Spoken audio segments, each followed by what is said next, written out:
जब इश्क सिखाता है आदाब खुद आगाही, खुलते हैं गुलामों पर इसरारे शहनशाही। अत्तार हो, रूमी हो, राजी हो, गजाली हो, कुछ हाथ नहीं आता बेआहे सहरगाही। आज मुल्क भर में शायर मशरक मुफक्किर पाकिस्तान अल्लामा मोहम्मद इकबाल का यौम पैदाइश नहायत अक़ीदत से एहतराम से मनाया जा रहा है। जब उनकी शख्सियत की बात करते हैं, कई जहते हैं उनकी, सियासत, फ़लसफ़ा, सूफ़ीज़म, शायरी, जिस दुनिया में अपने अनमिट नक़ूश को छोड़ गए, अपनी फ़िक्र से एक ज़माना मुतासिर कर गए और अभी तक मुतासिर कर रहे हैं। इकबाल का फ़िक्री असासा और शायरी हर उम्र, हर तबके के लिए, हर दौर के लिए एक पैगाम की सूरत है। लेकिन जब उनकी फ़िक्र की बात करें, फ़लसफ़े का जिक्र करें, तो हम देखते हैं कि उनकी सोच का जो महवर है वो नौजवान है। अपनी शायरी से नौजवानों की तरबियत करने, उनमें नई रूह फूंकने की कोशिश वो करते रहे हैं। इसी पर आज हम बात कर रहे हैं। इसी पर बात करेंगे। हमारे साथ इस वक्त दानिश्वर डॉक्टर जावेद इकबाल साहब मौजूद हैं। डॉक्टर साहब, बहुत शुक्रिया प्रोग्राम में ज्वाइन करने के लिए। डॉक्टर साहब, सबसे पहले तो चाहेंगे कि अल्लामा इकबाल की शख्सियत और इनके फ़िक्र फ़न के बारे में हमें बताइएगा। तारीख में किस मकाम पर खड़े हैं? जी, बहुत शुक्रिया।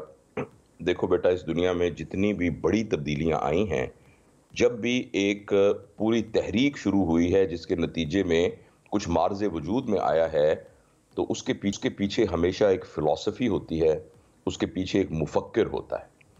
अल्लामा मोहम्मद इकबाल साहब की जो फ़िलॉसफ़ी है, उस फ़िलॉसफ़ी की बुनियाद एक ऐसा नौजवान है जो अल्लाह के हुक्म पर कारबंद है, नबी के तरीके पर कारबंद है, लेकिन उसका डोमेन जो है वो सिर्फ और सिर्फ उसका अपना घर, उसका अपना इलाका, अपना मुल्क, अपनी दुनिया, सिर्फ उसका डोमेन ये नहीं है, बल्कि उसका डोमेन पूरी कायनात है।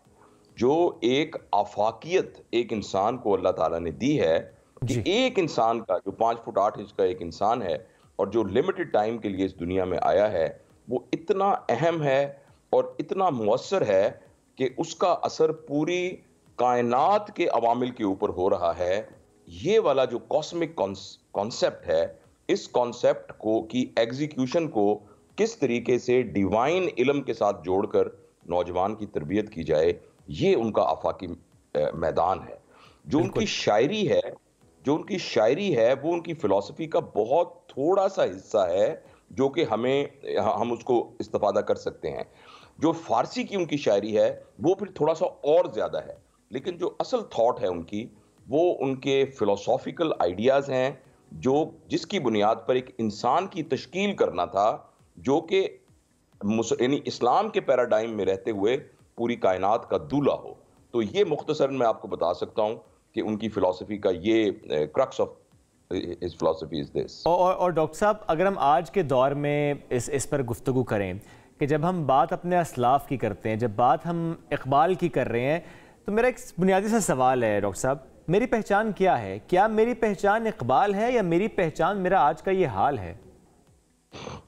जी बिल्कुल, जो फिलोसोफर होता है ना, उसकी लिमिटेड और एक ज़माने पर महदूद उसका स्कोप नहीं होता। अल्लामा इकबाल ने अपने फ़लसफ़े में, अपनी शायरी में जहाँ असलाफ का जिक्र किया है, वो एक गाइडलाइन के तौर पर और एक सर्च लाइट के तौर पर जिक्र किया है। इकबाल ये चाहते हैं कि जो हमारे असलाफ ने पेडिस्टल बनाया था, उस पेडिस्टल से आगे इसके नौजवान को जाना है। बिल्कुल। बदकिस्मती से हम अल्लामा इकबाल से हमारा ताल्लुक 9 नवंबर को कुछ प्रोग्राम करने, कुछ जलसे करने, कुछ थोड़े से बयान देने और अल्लामा इकबाल की वो शायरी जो हमारे छोटे जहन के हिसाब से हमें समझ में आ सकती है, चंद शेर, शिकवा जवाब शिकवा, खुदी को कर बुलंद इतना लब पे आती है दुआ बन के तमन्ना मेरी, यहाँ तक ही महदूद है। इसीलिए इकबाल के ऊपर जो रिसर्च हो रही है, वो रिसर्च शायद कभी ख़त्म ना हो, क्योंकि इकबाल की शख्सियत के वो जहत हैं।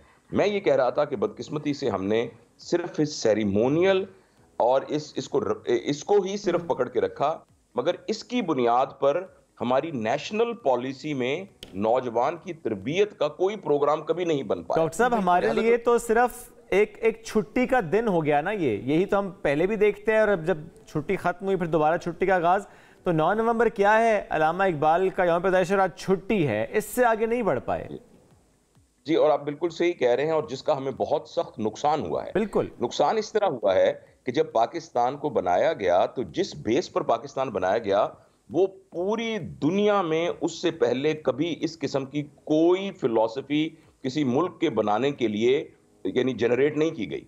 और वो ये थी कि मुसलमान कौम, जो कौम की डेफिनेशन ऑक्सफोर्ड डिक्शनरी या किसी भी डिक्शनरी में लिखी हुई है, वो ये है कि कुछ लोग जो एक ज़बान बोलते हों, एक जगह पे रहते हों, उनका तहजीब व तमद्दुन एक तरह का हो, तो वो एक कौम है। लेकिन इकबाल ने ये कहा कि नहीं, हमारे पैराडाइम के अंदर हर वो शख्स जो कलमा पढ़ता है वो एक कौम है, चाहे वो बंगाली बोलता है, चाहे वो चाइनीज बोलता है, चाहे वो कहीं और रहता है। तो फासले इसकी और एक जोग्राफियाई हद बंदी इसका मेयार नहीं है। अब ये इतनी हैरत अंगेज बात है कि आप डिक्शनरी को चेंज कर रहे हैं, आप एक मुरवजा कानून को चेंज कर रहे हैं।